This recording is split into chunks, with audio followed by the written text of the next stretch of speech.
You know what exaggeration is? Of course you do. Now, for example, you may have seen an ad on the internet and it's selling, let's just think of something. Selling a car. Everybody likes to have a car because you need it to get around. All right, so you see an ad on the internet for a car.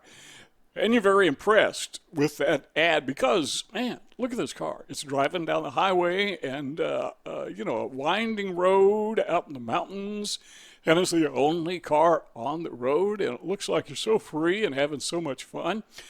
And then there's a close-up of the car, but not too much because they want to get you in the showroom to see it up close yourself. And so they're giving you this presentation, which is not necessarily a false presentation, but it's giving you the idea that this vehicle may be better than what it really is. And you're not going to find out until you get in the showroom and actually see the car up close, up front, and personal. I call that sales brochure marketing. They always take the product and they make it look good by putting it in a good environment. And typically, if it's a print ad, they'll put attractive people around it, or they'll put it in the driveway of a really nice, expensive home, and everything about this car says upscale. And you're thinking, yeah, that's me. I deserve a car like that. But that is what I call false presentation, unless you just happen to live in that really fancy home. Unless your drive to work is along a deserted two-lane highway in the mountains. Chances are you go to work in the morning, if you're like most Americans, people elsewhere, you're in an urban area and you're driving bumper to bumper and you don't like that drive really, not at all. You just do it because you have to do it, but you're happy driving out the country somewhere, but not this. So what are they doing? They're trying to sell you something. Now, the reason we say this is there's really nothing, I don't think there's anything inherently wrong with putting a good spin on your product, enhancing your product. It's kind of like dressing nice. It's kind of like women who put on makeup. They want to look nice. What's wrong with that? Or they want to fix their hair. If you're an Aspie, you may have trouble with fixing your hair, but besides that, people want to look good. Okay. And they want to make the products look good. What's that have to do with narcissism? Well, narcissists take this principle of false presentation and they play it to the nth degree. They really exaggerate. And they're not just exaggerating themselves, but they're exaggerating their environment. They want you to think not only that they are smarter than they really are, but they want you to believe that they live this somehow magical life, this wonderful life. Not all of them do this, but by and large. And so, yeah, you're sucked into these people. You find out that most people who are narcissists are really, on the surface, I was going to say nice people, but they're just wonderful people. They're charismatic. You just love to hang around with them. They're fun to be with. And, yeah, they know that. In fact, it's a put on. They do that because they want you to be with them so they can take advantage of you. They're luring you in. I mean, it's almost like lure somebody who's out a fisherman who's out fishing. And he has a worm on the hook and he drops it in the water. So the fish sees the worm and he bites the worm and then he gets hooked. So a lot of times people who are narcissists are selling themselves, not because they care about you, but because they want to hook you. They want to take advantage of you. So this is one of the lies that we rather need to be aware of is false presentation. Then there is what we call false reality. It's not just the way they present themselves, but once you get to know these people, they take it a step further. They start to act out that fairy tale life that they want you to believe. And if you're not careful, you're going to be sucked into it. Depends on who these people are, but typically they have some backstory. They have some explanation as why they are in the station of life that they are. This person could be totally homeless. I mean, this could be somebody who has nothing to show for themselves whatsoever. Okay, how do you put a positive spin on that? Pretty tough, right? Well, I know a guy who does this, and here's his backstory. He tells people that there's this conspiracy, and that the government is out to get him, and he can't stay in the same place very long because, there's some nefarious things going on here, and these people are plotting a new world order, and he's one of the few people who is taking a stand against it. Now, there's the cue. There's the key element. He is presenting himself as somebody who is very special and taking a stand, or it could be a woman, whatever. No, actually, it's just a homeless guy who screws people. This is just somebody who is a grifter taking advantage of people, but people fall for that false reality. How do I know that? Well, because I hate to admit it, but yeah, I've actually fallen for it myself. I did not believe the background story. I didn't believe there was this. I didn't believe this guy was being singled out by the New World Order. Just so they could silence him or whatever. But I believed he believed it. There's a little bit of difference there. Okay, cool. Now, I feel sorry for the guy. So what do? I tried to help him out. And I did. I didn't try to. I gave him a place to live, several years, actually. Bought the guy a phone. Stupid me. Paid for his phone service. Really stupid me. And I did a lot of things for him. And I just being a good friend, being a good buddy, and all the while he was thinking I was the dumbest person on earth, and quite frankly, I probably was. I was gullible. I was falling for it. This guy was a narcissist. He was a psychopath, in my opinion. He thought he was great. He thought he was smart. He thought he was savvy because I couldn't see through his deceptions. So the first thing is they have this false presentation, and the second thing is they have this false reality. I mean, they just act it out. And some people believe him. And it wasn't just me that believed this guy. There's several other people that believed him, but what do? Because they tend to be very charismatic. By design. That's how they get away with it. I mean, seriously, this guy, he can't be a grifter? He can't be a con man, can he? Confidence man? Well, that's the definition, right? Somebody who wins our confidence. But here's the problem from the narcissist perspective. Is this play they're putting on, this act, it always comes to an end.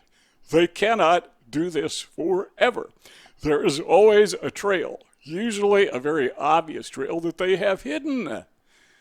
Could be a paper trail of legal actions against them. It could be a trail of people that they have hurt in the past.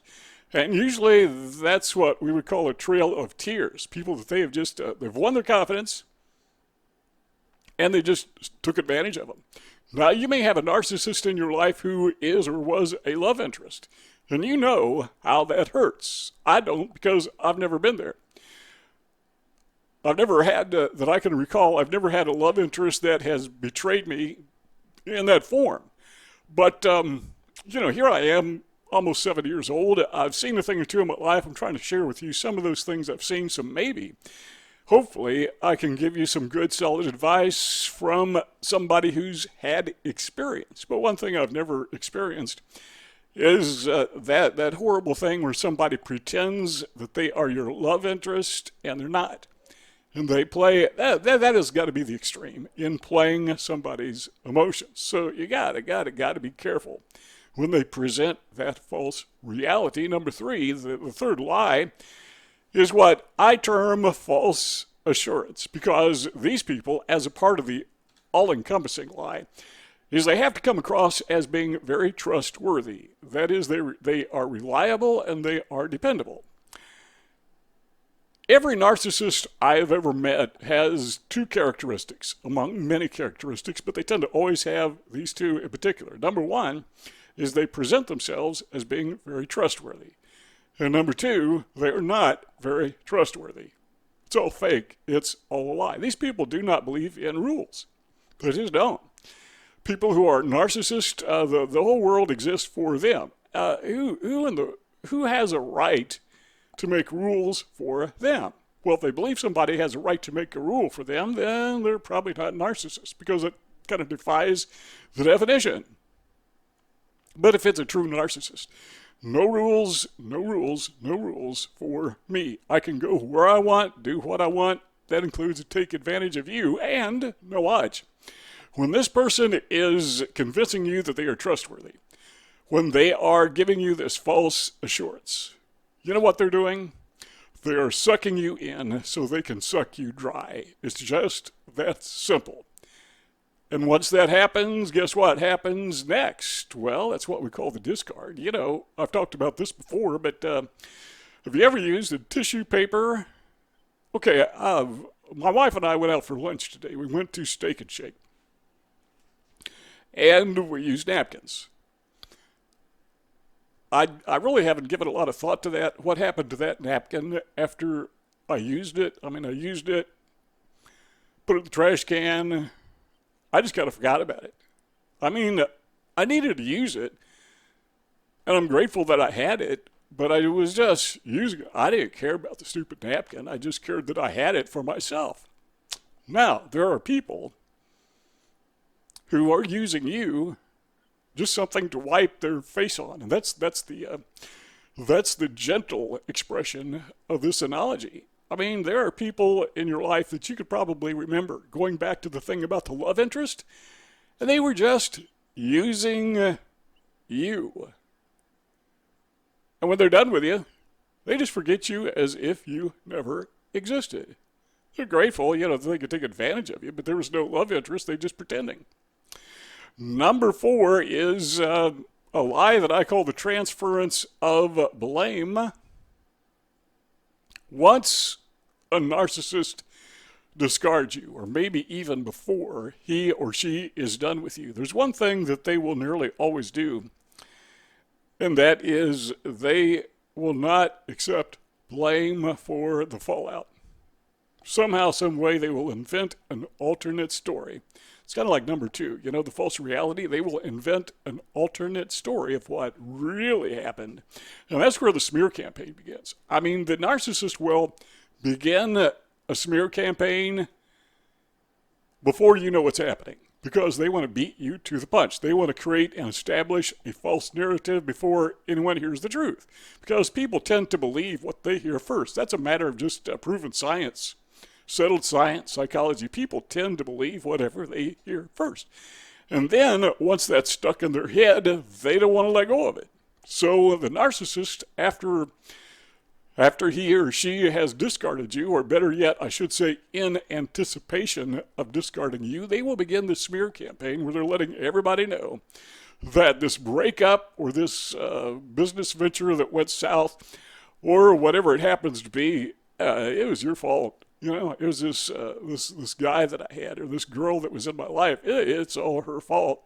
And people believe that nonsense because, well, why wouldn't they? You know, I've been fooled by narcissists multiple times. You know, again, 70 years old, here to teach you what I've learned. I believed them. Why would I not expect other people to believe them? Well, they do. But they take the blame and they put it on you. Number 5 is what I would call false promises. Now, I've never heard a narcissist just flat out say that he or she was wrong. Now, I'm sure they could say it, but it just kind of defies what it means to be a narcissist. They just aren't wrong. Never, ever. And if they are wrong, they don't want to admit it to any other person because they have this facade. You know, they got this mask that they're wearing, this false person, this false persona. No, they're not going to admit that they're wrong. And they can't promise to change because, well, there's nothing to change because they're perfect. The point is they can't say it outright, but they can say it implicitly. So they can continue to lead you along by giving you the impression that, okay, maybe, you know, I think, speaking from the perspective of a victim, you would say, you know, I think I see where this guy's coming around. I think maybe he understands what a jerk he's been. And who knows? Maybe that's very true. Maybe this guy was a jerk, and he's finally figured it out. I can tell you, again, I hate to admit this, but I've been in that position where I've mistreated people, and I felt bad about it. You know, gee, I can't believe I would do that. But a narcissist will fake that. He or she will make you believe that, they're coming to their senses. They're coming around when in reality, it's just implication. They're not admitting it. They're just kind of implying it rather. so that they can continue to deceive you, so they can continue to use you for their supply. Do you see those two rectangles on the screen?